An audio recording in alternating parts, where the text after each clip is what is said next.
Ժամանակը կանգ է առնում այնտեղ, որտեղ սկսվում է հիշողությունը, գրականության և արվեստի թանգարանում շարժել են հիշողության սլաքները։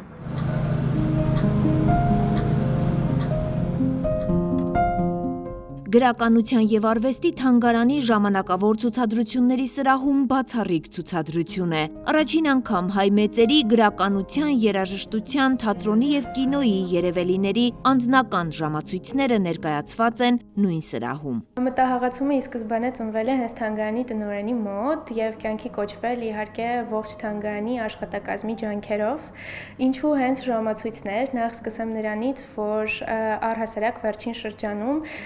ավելի ընդլայնվել են ժամանակավոր ցուցասրահները գրականության և արվեստի թանգարանի և առաջնային նպատակը դրա հենց այն է, որ ցուցադրենք գաթում պահվող ահռելի ֆոնդը, հավաքածուն, որը կա։ Ավելի քան 6 տասնյակ յուրահատուկ ցուցանմուշների մեծ մասը մեկտեղվել է շնորհիվ գործընկերների։ Ավելի քան 10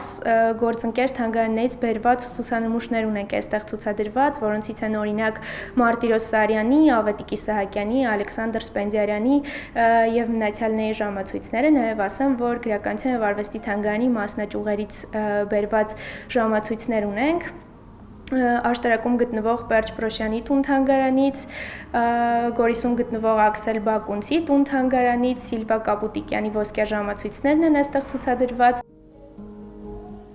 Հետևել ժամանակի սլացքին ու հասցնել ստեղծագործել հնարավորինս շատ։ Հայ մտավորականների համար ժամացույցն առանձնահատուկ կարևորություն ունի։ Թերևս այս հանգամանքն է ցուցադրությունը դարձնում այսքան յուրահատուկ։ Յուրաքանչյուր ցուցանմուշ իր պատմությունն ունի, մեկը մյուսից հետաքրքիր ու տպավորող։ Իրանահայ նկարիչ,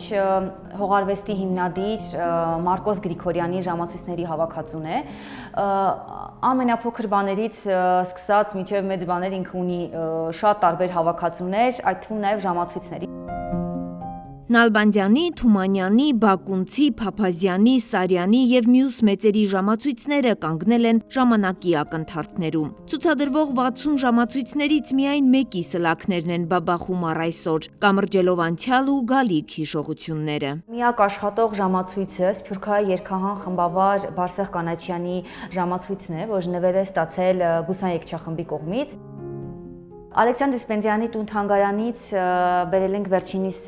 ժամացույցը և Դերենիկ Դեմիրճյանի հայրական տան ժամացույցը։ Այստեղ միակ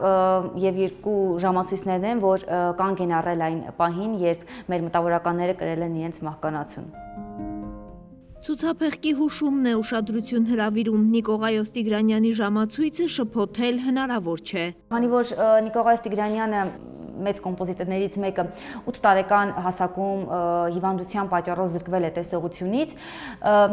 նրա հետ կապված ցանկացած իր շոշափելի է և մենք էլ մեր թանգարանում ստեղծել ենք այդ պատկերը, որպեսզի այցելուների համար ավելի տեսանելի լինի։ Ինքն էլ է շոշափելով կարողացել հասկանալ որ ժամն է, որ վայրկյանն է, որ րոպեն է։ Ունենք Ռաֆայել Պատկանյանի Փարոս ժամացույցը, որ նվեր է ստացել Փարիզի ուսանողների կողմից իր 35-ամյա հոբելյանի առթիվ և վրան էլ հենց մակագրված է, այսինքն նվիրված է հենց իրեն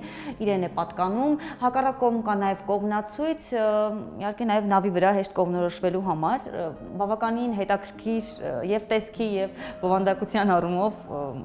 տարբերվող այո ցուցանմուշ է։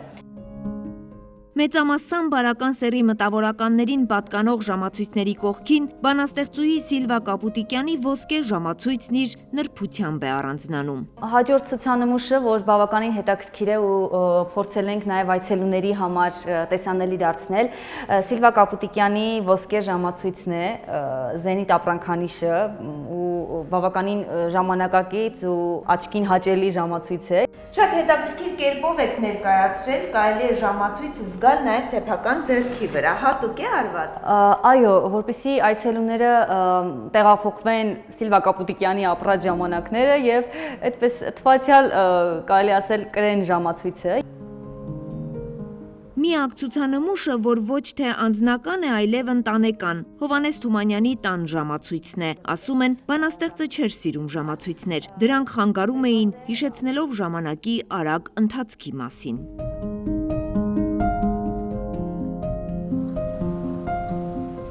Արևիկ Սարդարյան, Բեն Անտոնյան, Արմալուր։